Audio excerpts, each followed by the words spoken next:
Sean bienvenidos al taller virtual de fertilizantes macro y micronutrición. En esta primera sesión veremos y hablaremos sobre el suelo y la nutrición frutal. Yo me llamo Andrés Sánchez Arayas y voy a ser su relator para este curso. Cuando hablamos del recurso suelo y le consultamos a alguien sobre la definición de suelo, va a depender mucho de la actividad que tenga cada persona, lo que puedan responder respecto a este recurso. Para un ingeniero dedicado a caminos le va a interesar las características de la roca, qué tan sustentables sean. Para un agricultor le va a interesar eh, las características del suelo desde el punto de vista de la nutrición y de la calidad del suelo para poder colocar sus cultivos y obtener la producción que él espera. Pero aún así, si miráramos un corte de la corteza terrestre, es no más que una delgada capa de material fino y está compuesta por materiales. Los materiales que componen el suelo, estos agregados minerales, son arena, limo y arcilla, y también algunas partículas orgánicas. Como les decía, hay una capa muy delgada en relación al planeta, sin embargo, de ella depende la vida, en el caso de la agricultura, la producción y el consumo de productos por parte de los seres humanos. Cuando hablamos de la formación y el origen del suelo, eh, se origina a partir de la descomposición de la roca madre, que está asociada a la acción del viento, al agua y cambio de la temperatura. Y después que aparecieron los vegetales, se van agregando algunas partículas orgánicas. Esto ocurre en muchos años, es una edad geológica. Y la condición de la formación del suelo está por la roca. Acá ustedes tienen una lámina donde si la revisamos de izquierda a derecha, nos damos cuenta que tenemos primero un lecho rocoso, una desintegración de la roca por efecto del medio ambiente, temperatura, humedad, calor, frío, hace que la roca se fracture y se vaya digregando. El lecho rocoso se empieza a digregar, a desintegrar. Pasado el tiempo, esta digregación genera materia orgánica también, que se va sentando ahí y va contribuyendo también la materia orgánica a la formación de suelo. Se van formando con el tiempo horizonte. Fíjense que tenemos roca madre y un horizonte C, tenemos un horizonte A, donde hay una transición y ya tenemos humo, fragmentos minerales, materia orgánica y las plantas. Y al pasar el tiempo tenemos un horizonte C, roca madre, un horizonte B y un horizonte A. La pregunta podría ser, bueno, ¿estos horizontes están siempre en todo perfil del suelo? Depende.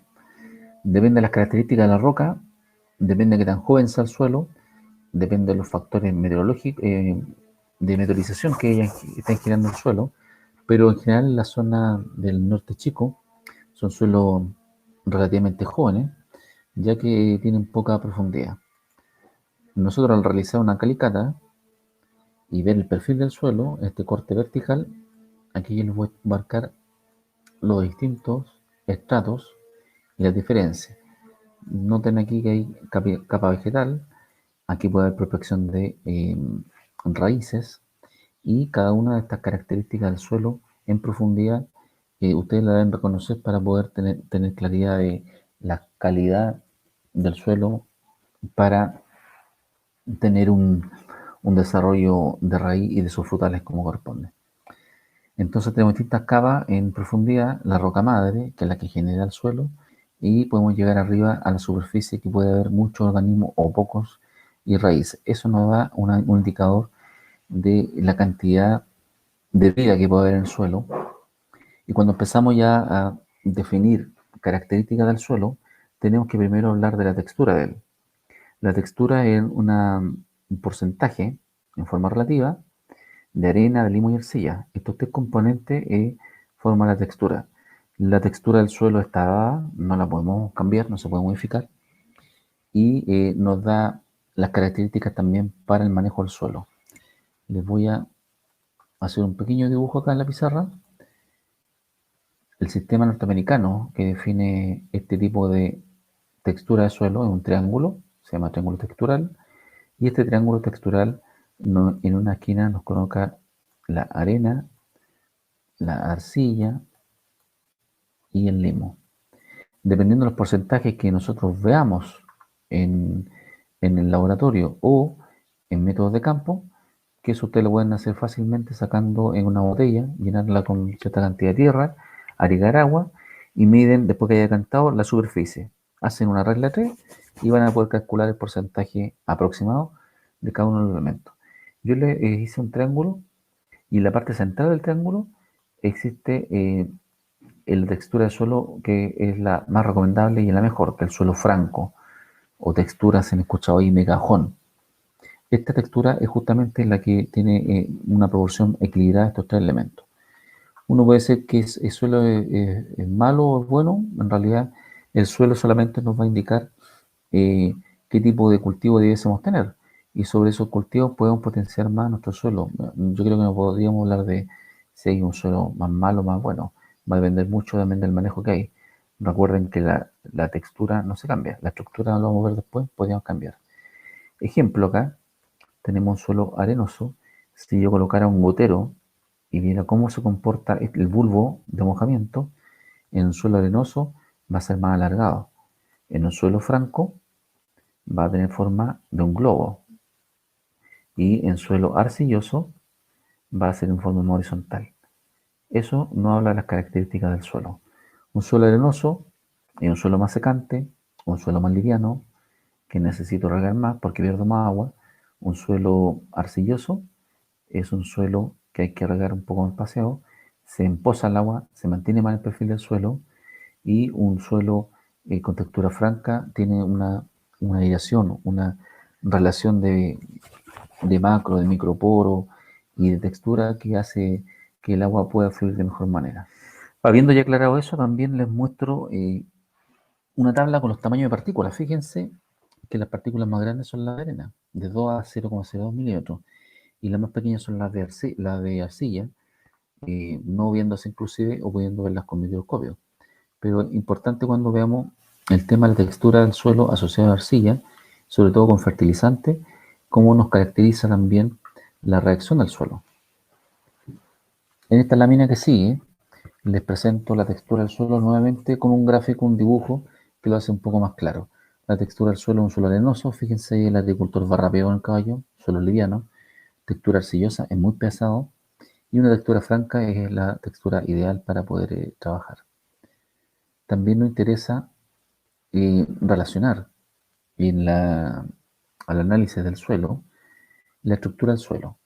Como les mencionaba yo, la estructura del suelo es cómo se ordenan estas partículas de arena, lima y arcilla, y pueden formar algunos agregados. Así se puede agrupar dependiendo de las características. Y eso va a estar directamente relacionado a la aireación, a la infiltración del agua y sobre todo cómo llegan las raíces. La infiltración es cómo se va el agua en el perfil del suelo. ¿Ya? Aquí tenemos un dibujo que nos muestra distintas texturas en distintas profundidades. No olviden eso. La textura no es igual, no es constante en el suelo, puede variar. También como característica específica del suelo, nos interesa saber la profundidad efectiva, ya que la profundidad efectiva es la que nos da la relación hasta dónde puede prospectar, hasta dónde pueden llegar las raíces, y si hablamos de un frutal, con mayor razón, para poder ver cómo está la humedad, la retención de humedad, la percolación, y si tiene una estrata impermeable que haga que no pueda, no pueda bajar más en profundidad el agua, o también pueden ser las raíces, ¿ya? Es típico también en esta zona encontrar capas de precipitados, carbonatos de calcio, duripanes, tértel, más conocido como tértel, en esta zona. Muchos agricultores lo rompen. Un arado disco de cincel rompen esto, pero al tiempo el proceso químico se vuelve a formar. Así que si es frutales, ahí es bueno y recomendable ver la textura y la estructura del suelo. Si fuese un suelo arcilloso, tal vez sea recomendable hacer un camellón y sobre el camellón colocar nuestro frutal, ya que vamos a aumentar la superficie que tengan las raíces para poder prospectar. También al relacionar las características del suelo, podemos hablar de la infiltración del agua. La infiltración no es más que la velocidad con la cual el agua va bajando en el perfil del suelo, y esta velocidad también está dada por los macro y los microporos. Los microporos retienen agua muy fuertemente y los macroporos principalmente aire. Y esta esta estratificación de las partículas, fíjense aquí en el dibujo, me muestra la velocidad de infiltración. Cuando es arena, es muy rápido, limo y arcilla. ¿Se fijan la diferencia? En la parte derecha, para arcilla, es muy lento. ¿Por qué? Porque las partículas son pequeñas, porque la estructura del suelo es más pesada y hace que el agua eh, percole, baje en forma más lenta.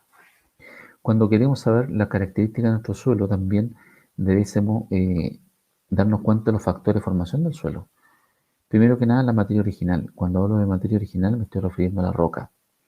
Hay rocas que son más ácidas, otras más básicas, hay rocas que son de carbonatos, y dependiendo de la roca que tengamos y el proceso de erosión, es el suelo que se forme. El clima. Obviamente un suelo más joven, como le decía yo, está asociado a suelos también que tienen menor grado de meteorización. Un suelo que también es de zona árida o semiárida, es una formación más lenta, distinto a una zona más lluviosa, zona sur de Chile o en el trópico, donde la profundidad de suelo es mucho más grande, pero también se producen procesos de pérdida de algún elemento, como aluminio, entre algunos de ellos. Los organismos, ya los mencioné, los organismos que están en la fauna, la micro y la macrofauna que está en el suelo, también es un condicionante de la formación de ellos. Cuando ustedes hacen una calicata, encuentran cierta cantidad de microorganismos, nos está dando cuenta de también la condición que tiene el suelo y qué tan bueno es. Cuando uno encuentra, ejemplo, un buen indicador es encontrar lombriz de tierra. Me está diciendo que hay vida activa ahí en el suelo. La topografía también es importante a la hora de la formación del suelo, ya que eh, la formación del suelo asociada a la topografía, también nosotros, les voy a decir aquí un dibujo, generalmente Chile tiene pendiente, después viene una pequeña terraza y el valle. Esta formación de suelo en estas características nos dice que en la zona 1 este suelo va a ser más pobre, en esta zona 2, la zona donde llegan todos los residuos acá, el Piedmont, es un suelo un poco más profundo y aquí esperemos tener tal vez un suelo también que sea mejor. Cercano a la zona de un río, a la caja de un río, vamos a tener mayor cantidad de arena, ¿ya? Y la topografía va a dar cuenta de la formación del suelo. En Chile, la mayor cantidad de los suelos no son formados en su origen, o sea, han sido suelos transportados. En épocas prehistóricas hubo un glacial, movió suelo, o hubo un gran río y se fue moviendo el suelo. Son transportados. Usted al hacer una calicata y mirar cuando hayan piedra o rocas, fíjense la forma que tienen. Si son redondeadas, nos está hablando que ha sido transportada. Distinto cuando estas rocas tienen perfiles más angulosos, nos dicen que en realidad no ha sido muy movido ese suelo. A eso se relaciona el término de topografía.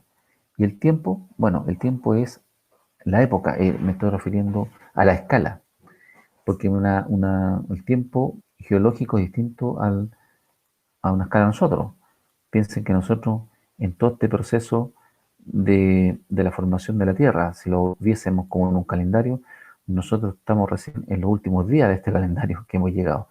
Entonces, todo el proceso de formación de la Tierra ha llevado millones de años. Y a eso se refiere el tiempo. O sea, cuando nos hablaban que era un recurso renovable, en realidad depende de la escala que estemos hablando. Por eso hay que hacer un buen manejo del suelo en el riego, en la fertilización y en los cultivos, sobre todo si podemos hacer conservación del suelo. ¿Ya? Les voy a presentar ahora nuestra siguiente lámina que nos habla sobre estos procesos de meteorización. La meteorización, ¿qué quiere decir? ¿Cómo se compone el suelo? Eso es meteorización. La meteorización del suelo puede ser física, como decía yo, por hielo, expansión térmica o descompresión. ¿Qué es eso? Supongamos una zona muy calurosa en el desierto. La roca se expande durante el día y en la noche, por el efecto del frío, se contrae, ¿ya? Entonces eso hace que la roca se vaya fragmentando. Puede haber actividad biológica también, y también pueden quedar restos de humedad, de agua, la cual también se puede congelar. Hay una acción química también, hay oxidaciones, carbonataciones, empieza a actuar todo el proceso ahí químico y hace que se componga también la roca. Y biológica, cuando tenemos organismos vivos, ya sean plantas, animales o residuos de ellos, que van a interactuar con el medio formando una descomposición. Cuando nosotros queremos ver un perfil idealizado, como el que tiene usted a la vista, se fijan que está bastante claro los perfiles. Tenemos una roca madre acá, un horizonte C, una roca madre parcialmente alterada, tenemos una capa subsuperficial de suelo con un horizonte B, y aquí hay como una erosión de arcilla que puede haber sido transportada desde arriba. Recuerden que las arcillas son importantes a la hora de tener actividad en el suelo, ya que son coloides. Yo le voy a explicar un rato más de qué se trata eso. Tenemos horizonte E, que son partículas minerales con colores claros, y en la zona de eluviación y de lixiviación, o sea, que se puede precipitar y puede haber reacción aquí. El horizonte A está asociado a la materia mineral con mezcla de algo de humus, y el horizonte O es materia orgánica que está parcialmente descompuesta. ¿Puede o no puede estar esto? Generalmente lo vemos en un suelo que está asociado a un bosque, ¿ya? Que no ha sido removida la primera capa. Por eso le decía yo, puede o no puede estar alguna capa de este perfil. Cuando hablamos de la estructura del suelo, tenemos distintos de ellos. Ejemplo, aquí tenemos una estructura laminar, que lo agregado con espesor diferente, la interesante es que se forman en horizonte, forma horizontal. ¿Ven? Ahí. Y el agua está tratando de pasar y pasa muy poco. Da muchas vueltas el agua para poder pasar acá. Prismática, lo agregado se forma en eje vertical, o sea, así, vertical, de mayor tamaño que el horizontal. ¿Se fijan? Son como unas pequeñas como columnas. Esa prismática. Tenemos la estructura de bloques, donde los ejes horizontales y verticales son parecidos, que hay que decir que la forma es más o menos parecida. ¿Se fijan? No es muy alta ni muy chata. La estructura granular son esferas porosas, son imperfectas, de tamaño pequeño y cara redondeada. Esta estructura es como la ideal, la que yo les decía que podemos nosotros asociar a un suelo franco también. Y una estructura masiva es como un bloque compacto, que también va a ser complicado a la hora de poder percolar el agua. Cuando justamente nosotros queremos ver la tasa de infiltración, o sea, cómo baja el agua en el perfil del suelo, tenemos que la acción en la forma de grano simple, es rápida. Fíjense cómo baja rápida, y de bloquiforme moderada, aquí está cómo baja el agua, acá tiene que ser unos pequeños desvíos, ahí, y laminar va a ser muy lenta, como le he explicado yo. El agua tiene que hacer todo este recorrido, lo cual hace que se encharque, ¿ya? Uno riega y se va a esposar de agua encima. Cuando queremos también analizar las características del suelo, ya sea para fertilizar, para regar, eh, nos encontramos con que la mitad de la composición del suelo está dada por agua, un 25%, y un 25% de aire. Basta que uno haga un hoyo y devuelva a la tierra, se da cuenta que queda un montoncito. Eso está dado por un fenómeno físico que se llaman las densidades. Y tenemos un 45% de materia mineral y un 5% de materia orgánica. Estos dos componentes son muy importantes, ya que esto le dan la actividad en el suelo. Como le decía yo, existe un elemento que se llama coloide, que cuando es de materia mineral estamos hablando de arcilla, y cuando hablamos de materia orgánica hablamos de humus, lo cual le da vida al suelo. ¿Por qué? Porque están estas partículas cargadas eléctricamente, pueden tener cargas positivas y negativas, y hacen que retengan algunos elementos y puedan también pasarle algunos elementos, en este caso a la planta, a través de las raíces y a través de la solución del suelo. Acá tenemos una foto de un suelo aluvial. ¿Se fijan? Aquí lo que les decía yo, las rocas son redondeadas y se nota que ha sido como depositado todo este estrato. Acá tenemos una foto que nos muestra un perfil calcáreo. Si logran dar acá, esto es una roca sedimentaria. Si uno mira con detención, pueden haber conchitas metido aquí, y uno lo hace reaccionar con ácido clorhídrico y esto hace efervescencia y nos da cuenta de que es una roca calcárea. El suelo arcilloso, después de una lluvia, se genera esto. Se empoza, genera unas costras, y estas costras, dependiendo del tipo de arcilla, se puede llegar a secar y se levantan y después se van a hacer tiras. Este proceso es muy complicado a veces porque puede tener un efecto que sea formador de un proceso erosivo. Tenemos también en este proceso de tener distintos tipos de suelo, como les mencionaba yo, los coloides, la forma en que reaccionan. Los coloides orgánicos es una fracción unificada de la materia orgánica. Su naturaleza es compleja porque es desecho de plantas, de animales, de lo mismo que está ahí en el medio, y los inorgánicos son arcillas, como decía yo, y estos coloides le dan vida al suelo. La pregunta que cabría hacerse ahora es, ¿qué es un coloide? Un coloide, ejemplo, en la naturaleza es una neblina. ¿Qué quiere decir eso? Es agua que está en suspensión, pero que no precipita. ¿Ya? Esa es la característica de un coloide. No va a precipitar y se va a mantener ahí en esa superficie en la cual está. En este caso, el suelo a cierta profundidad. Y como no precipita, va a estar ahí manteniéndose estable y pudiendo captar estos elementos. Cuando hablamos del agua en el suelo, bueno, el agua para nadie es un misterio que es la base fisiológica de producción vegetal y también de toda vida. Si no hay agua, no hay vida. La transpiración, en el caso de los vegetales, es importante el agua, ya que es relevante y permite el intercambio gaseoso. ¿Ya? ¿Para qué?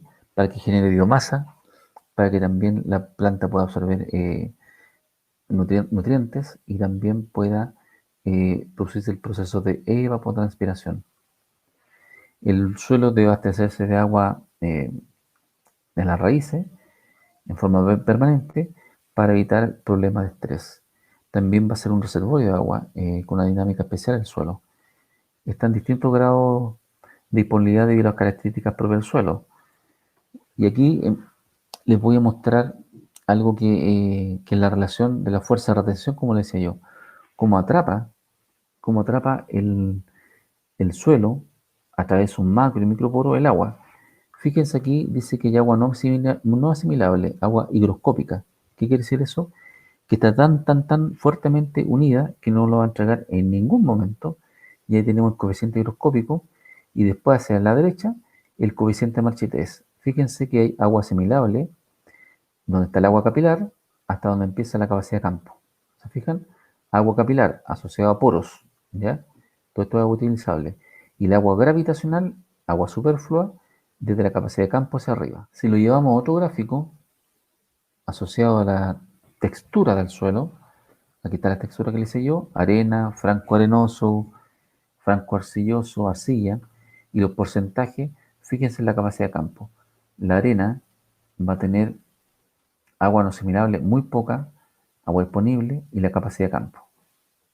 Se satura fácil y la disponibilidad de agua aquí está. Es toda esta zona que nos va mostrando dependiendo de la textura del suelo.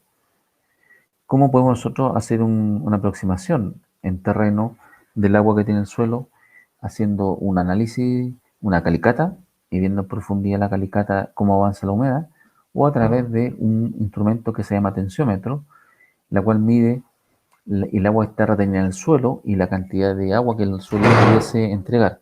Y así nosotros podemos determinar a través de este instrumento la cantidad de agua que hay que aplicar a los cultivos. Fíjense que tiene un medidor, es una especie de reloj, se echa agua y hay un extremo poroso, es de porcelana. Esto ustedes lo entierran y nos marca qué tanta agua hay disponible para la planta.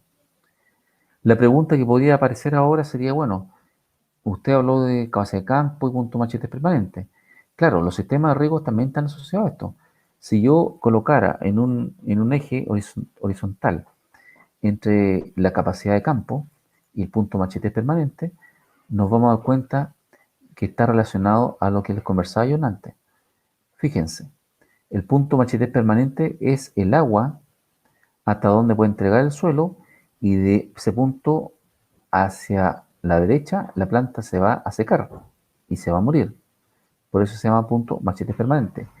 Y la capacidad de campo es cuando yo tengo un suelo, lo riego y el suelo ya no es capaz de infiltrar el agua y empieza a encharcarse.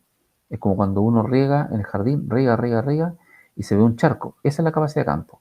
Entre estas dos partes es el agua que ocupan las plantas. Y entre estos dos lados también tenemos los sistemas de riego.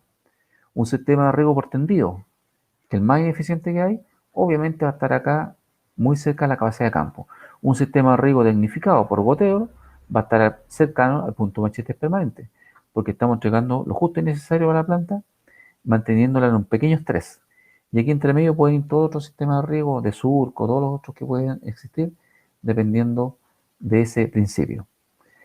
Y para terminar un poco la explicación, y yo le hablaba de la reacción del suelo, es muy importante, como ya lo van a ver en la segunda unidad de este curso,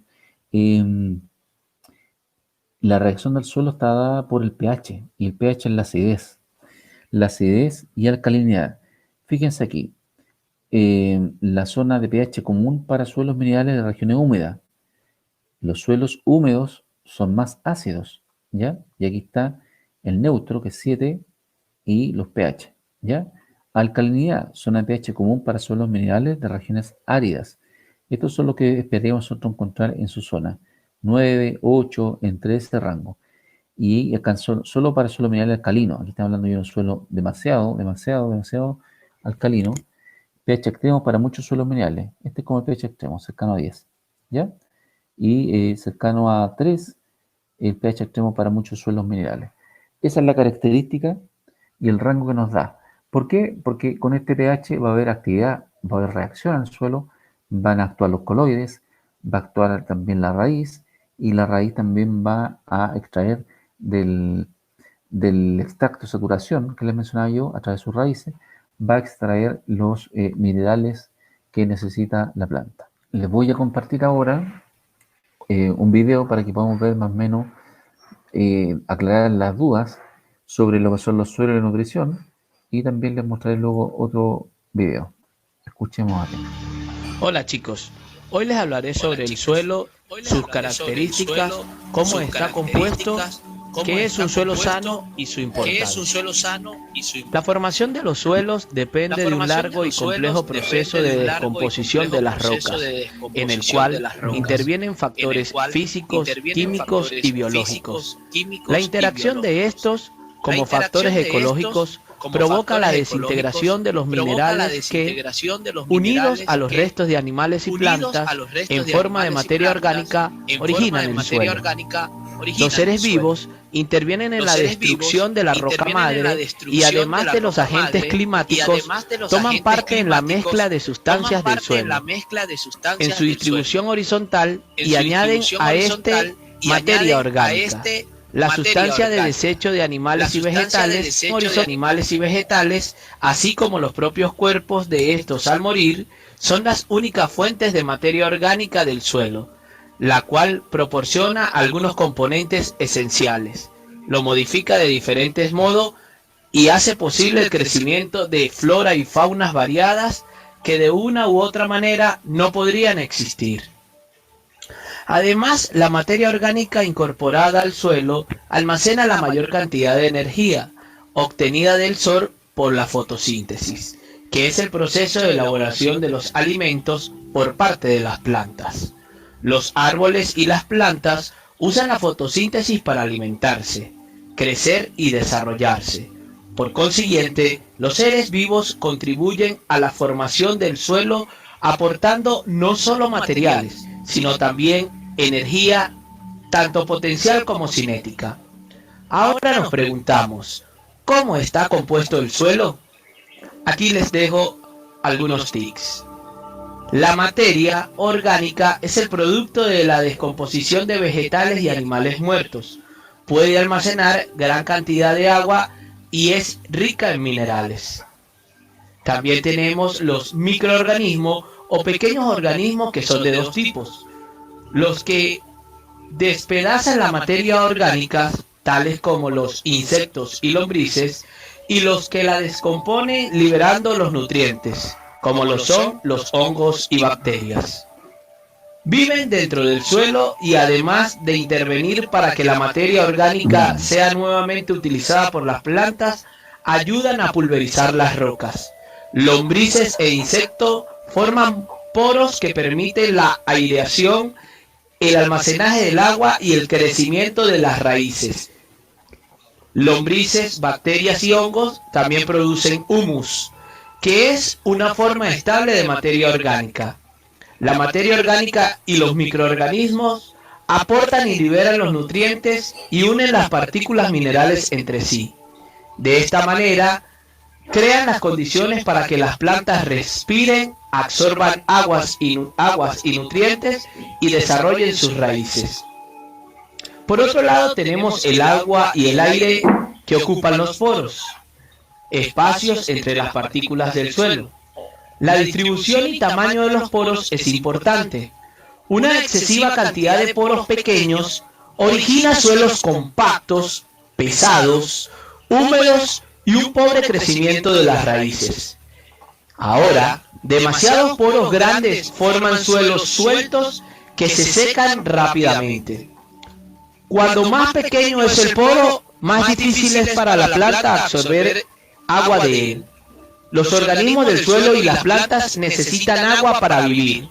Las plantas la utilizan para mantener sus tejidos, transportar nutrientes y realizar la respiración y nutrición. La disolución de minerales y materia orgánica en el agua facilita que sean captados por las plantas. En este momento veremos cuáles son las características del suelo. Las características de cada suelo dependen de varios factores. Los más importantes son el de tipo de roca que los originó, su antigüedad, el relieve, el clima, la vegetación y los animales que viven en él, además de las modificaciones causadas por la actividad humana. Entre las características del suelo se puede mencionar: número 1. Los componentes orgánicos e inorgánicos. El material inorgánico está constituido fundamentalmente por minerales, tales como el silicato, óxidos, micas, calizas o sales. La materia orgánica proviene de la descomposición de los restos vegetales y animales. Un suelo con una composición equilibrada de cada mineral es un suelo agrícola fácil de trabajar y con buenas reservas de nutrientes. Mantiene la humedad a pesar de drenar libremente. Las propiedades químicas del suelo dependen de la proporción de los distintos minerales y sustancias orgánicas que lo componen. El contenido de nitrógeno, fósforo, potasio, calcio y magnesio debe ser abundante y equilibrado. La materia orgánica siempre contiene carbono, oxígeno y equilibrado, además de otros elementos. Al despedazar y descomponer las plantas y animales muertos, los microorganismos liberan los nutrientes, permitiendo que puedan ser utilizados nuevamente. Número 2. El suelo por lo general tiene partículas de distintos tamaños. Desde tan pequeñas como las de arcilla, que miden menos de 0,002 milímetros, hasta las de arenas gruesas cuyo diámetro puede alcanzar los 2 milímetros. Esto le da propiedades muy especiales. Número 3. Albergan aguas y nutrientes. Gracias a la presencia de nutrientes como nitrógeno, fósforo, azufre, hierro y magnesio, entre otros, es posible que en los suelos fértiles crezcan con gran diversidad de especies, muchas de las cuales representan una fuente de alimento para el hombre. Número 4. Propiedades físico-químicas relevantes. Además del agua y los nutrientes, los suelos se caracterizan por ciertos atributos que son muy importantes en términos de su capacidad productiva. Entre ellos cabe citar la estructura, el pH, la presencia de sales, la abundancia de la materia orgánica. Número 5. Se deterioran por el mal manejo. Además de los fenómenos climáticos, las prácticas agronómicas afectan la calidad de los suelos. Las labranzas continuas, los fertilizantes excesivos y los pastoreos pueden causar cierta deterioridad en cuanto a los suelos se refiere. Tanto así que pueden llevarlos a un proceso de erosión o desertificación. Número 6. pueden actuar de reservorio de patógenos. Son muchísimos los seres vivos que pueden vivir en el suelo.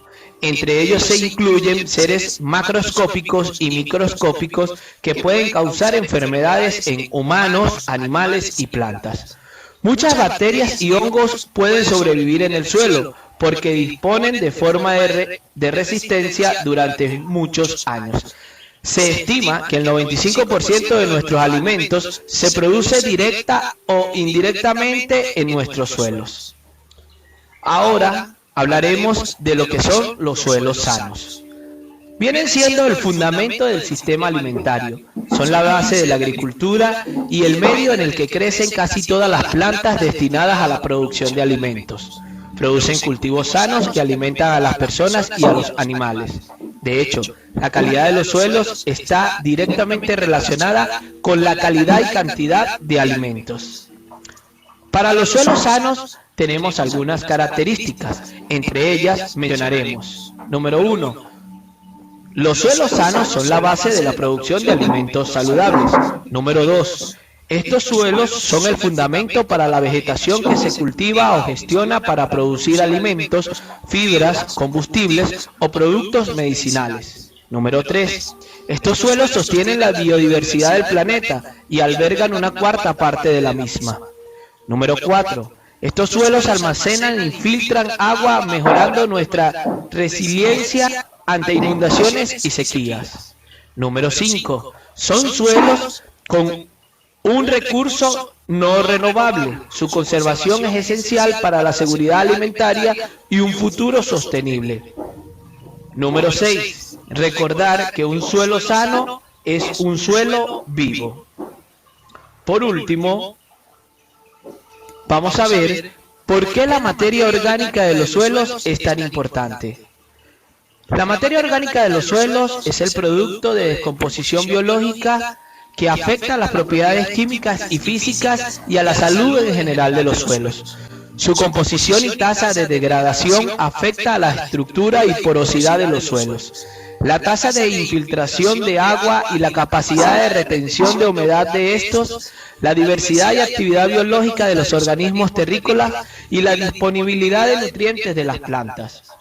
El intercambio de nutrientes entre materia orgánica, agua y suelo es esencial para la fertilidad de estos últimos y ha de mantenerse con miras a una producción sostenible.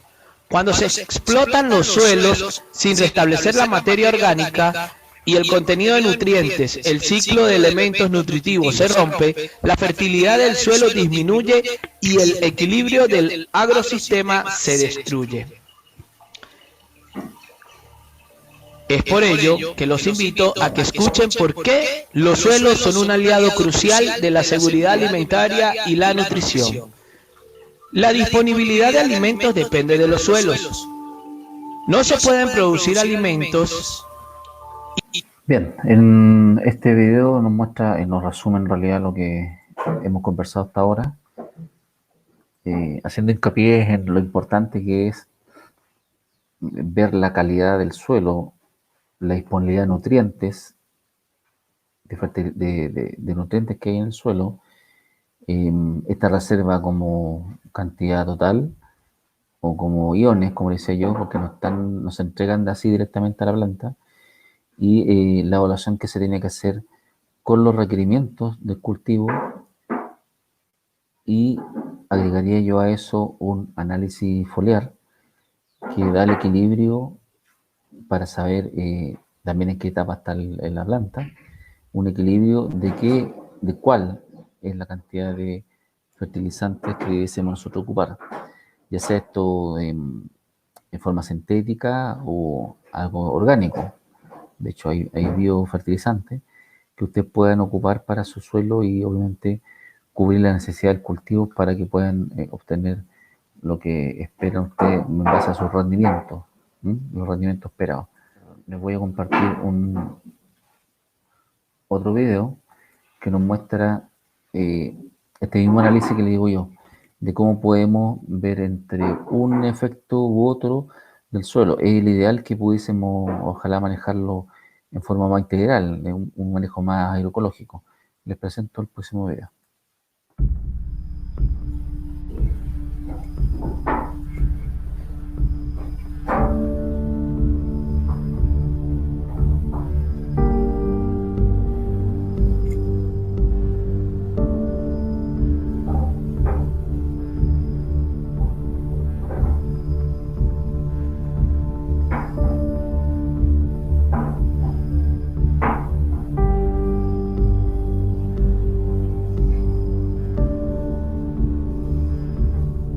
Las plantas sanas necesitan un suelo saludable para poder crecer.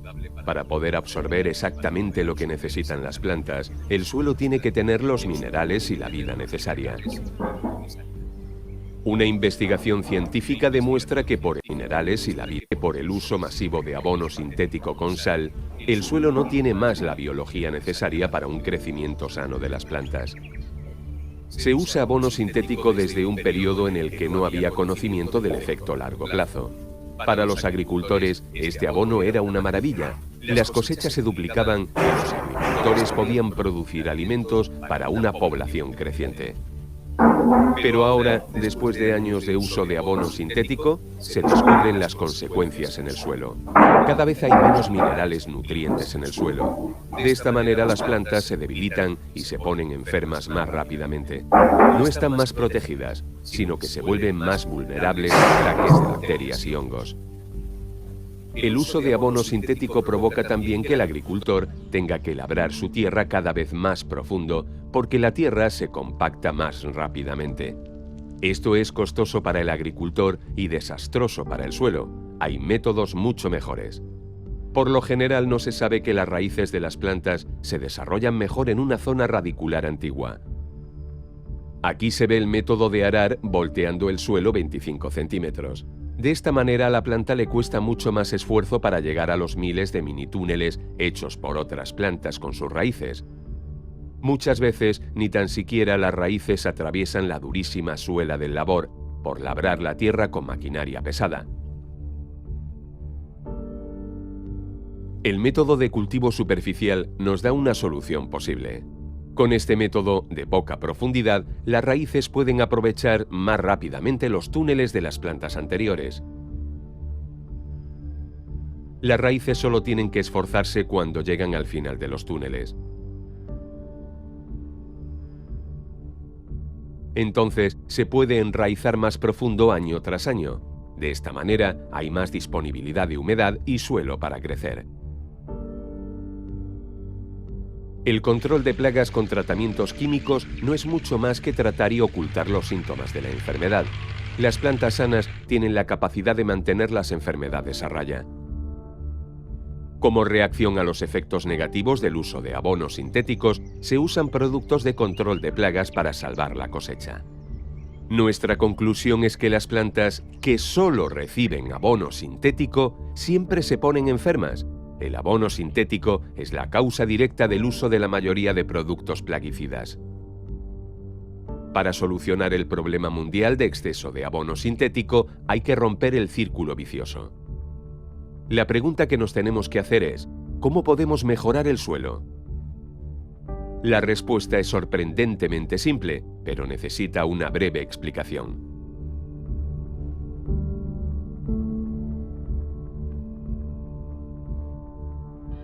Como todos los organismos en la Tierra, la planta no funciona de forma individual. La salud y el crecimiento dependen de la cooperación con bacterias y hongos especiales. Plantas, hongos y bacterias forman un sistema maravilloso basado en un sistema que es una especie de trueque. ¿Cómo funciona esto? Los hongos y las bacterias suministran nutrientes del suelo difíciles de extraer y las plantas suministran a cambio azúcares en forma de glucosa. Para explicar este sistema, vamos a explicar las bacterias y los hongos de forma separada.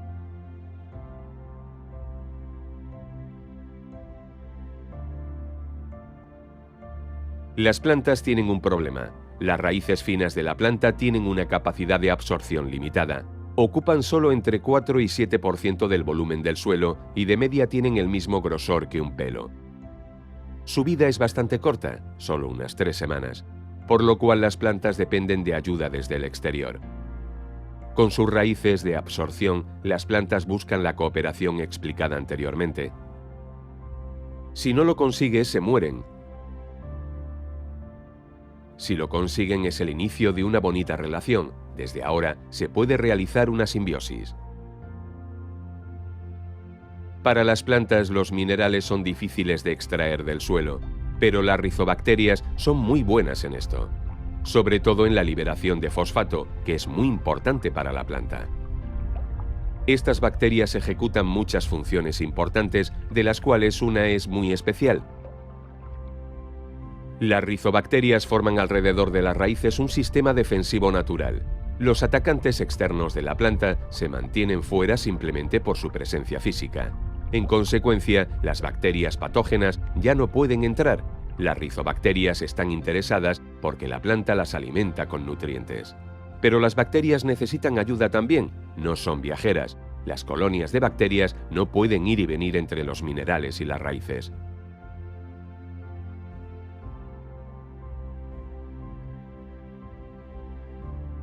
La mayoría de los minerales que están en la Tierra están fuera del alcance de las raíces y por lo tanto también de las rizobacterias, ya que solo se pueden establecer cerca de las raíces. Ya hemos demostrado antes que el espacio de absorción es pequeño. Los hongos micorríficos pueden aumentar drásticamente esta capacidad de absorción. Suena como un desarrollo moderno, pero no lo es. Es más, los hongos han existido siempre, pero por la modernización se han perdido de vista y están presentes de forma esporádica por el uso prolongado de abono sintético. Los hongos micorríficos siempre han vivido en simbiosis con las raíces de las plantas. Este tipo de hongo forma un nexo vivo dentro de la raíz y lo transforma en un sistema de absorción y transporte. Estos hongos son esenciales para un crecimiento sano de la planta. Las micorrizas en la raíz son tan normales como los gránulos de clorofila en la hoja. Por esto no puede haber discusión posible. Como hemos dicho antes, el grosor de las raíces de absorción es de 0,2 milímetros. Por ello, solo pueden crecer en los macroporos, como se puede apreciar aquí. Ahora con el zoom vamos a ver qué pasa cuando una planta obtiene ayuda de un hongo micorrífico. Los hilos de los hongos son bastante más delgados que los de la mayoría de las bacterias. Tienen un grosor de solo 3 micrón. Con estos hilos pueden crecer dentro los microporos, que es donde está almacenada la mayor parte de nutrientes y agua. Sin esta ayuda las plantas no alcanzarían nunca estos espacios. No son las raíces, sino que son los hilos de los hongos los responsables de la absorción de nutrientes y agua. A través de estos hilos largos y finos, que asumen la totalidad de la absorción de minerales de las raíces, se puede llegar a distancias más lejanas. Los minerales que se encuentran más lejanos y los minerales que están bloqueados en la tierra se absorben más fácilmente. Los hilos largos, o hifas, llegan fácilmente 1 kilómetro en una cucharita de tierra. La capacidad de absorción con micorrizas es de media 7 veces superior. Por ello se puede cultivar con menos humedad y las malas hierbas aparecen difícilmente por la competencia por el espacio. La recompensa para el hongo es la glucosa y para la planta es un alcance más largo. Por este intercambio único y constante entre planta, bacterias y hongos hay una simbiosis fabulosa. El agua, los minerales y la glucosa sirven como medio de pago.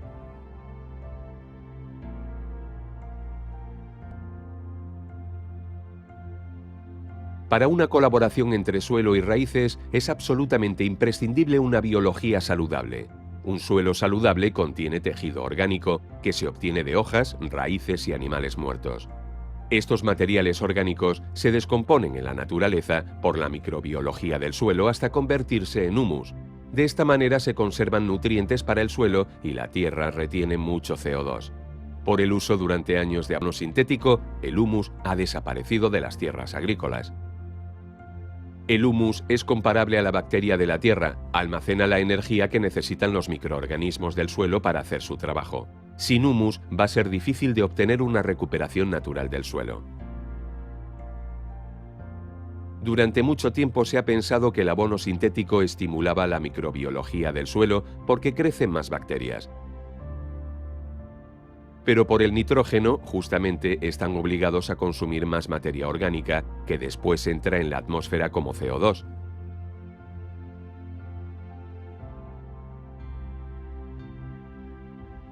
La simbiosis y bacterias no es solo una colaboración bonita, es pura necesidad. Sin estos transformadores de material orgánico, nos estaríamos ahogando en materia orgánica. Si volvemos a la pregunta de antes, ¿cómo podemos mejorar el suelo?, la respuesta tiene que ser: las plantas mejoran ellas mismas el suelo. es decir, en la simbiosis entre planta, bacterias y hongos. Con esto las plantas son realmente las únicas mejoradoras del suelo. Aquí se observa claramente la diferencia entre un sistema de absorción sin y con hongos micorríficos. A la izquierda la planta es totalmente dependiente de la acidez del suelo y el aporte adicional de minerales. A la derecha las raíces mismas pueden organizar la acidez y la absorción a través de los hongos micorríficos. Esto resulta en una absorción más saludable que se desarrolla perfectamente con los nutrientes orgánicos. Con este sistema natural obtenemos de nuevo un suelo saludable, del cual plantas sanas pueden dar de nuevo frutas y hortalizas saludables. La emisión de CO2 y los valores nutritivos de nuestros alimentos dependen directamente de cómo tratamos nuestros suelos.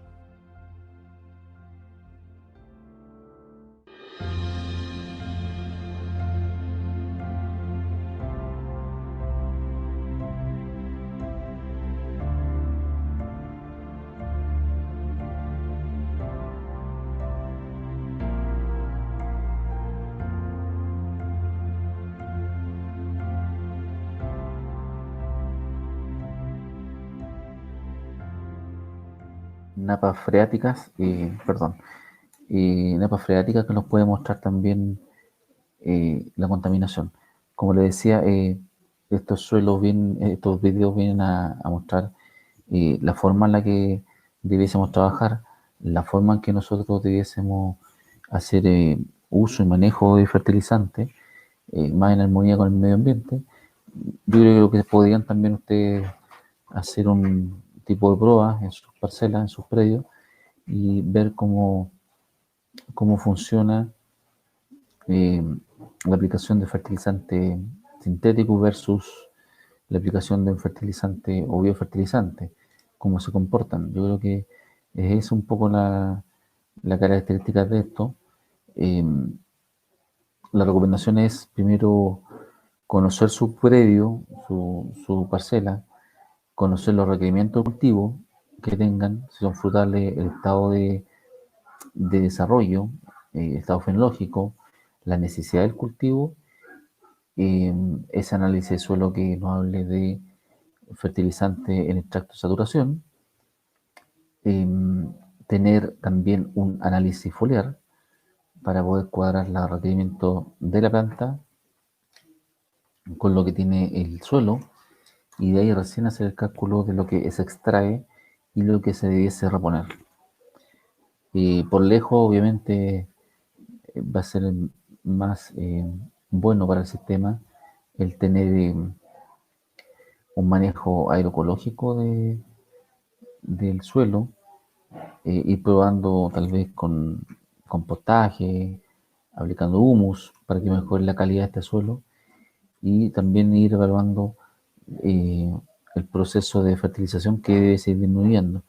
Yo creo que por ahí también va la invitación a que puedan transitar de un lado a otro, sin perder obviamente el foco en el tema productivo. Ustedes necesitan producir cierta cantidad de fruta para la venta, pero se puede lograr también teniendo un sistema que sea más amigable y más ajustado también con los requerimientos que nos está pidiendo la planta y también el desarrollo sustentable del país. Eso, unido sí o sí, esto también va a un sistema de riego. El sistema de riego en la zona usted es casi seguro que es tecnificado. Ver el manejo que hagan ustedes también de los fertilizantes, si llegan a ocupar fertilizantes sintéticos, la forma en que se aplican y se le ofrecen las plantas, y el manejo también de su sistema de riego, que va asociado a cómo pueden ustedes utilizar el riego de mejor forma y la mantención de este equipo, porque también he escuchado por ahí muchos agricultores que hablan que se les van a taponear los emisores. Tiene que ver también con el sistema de riego, de cómo riegan y cómo aplican el fertilizante vía riego. Eso es un poco la idea de esto.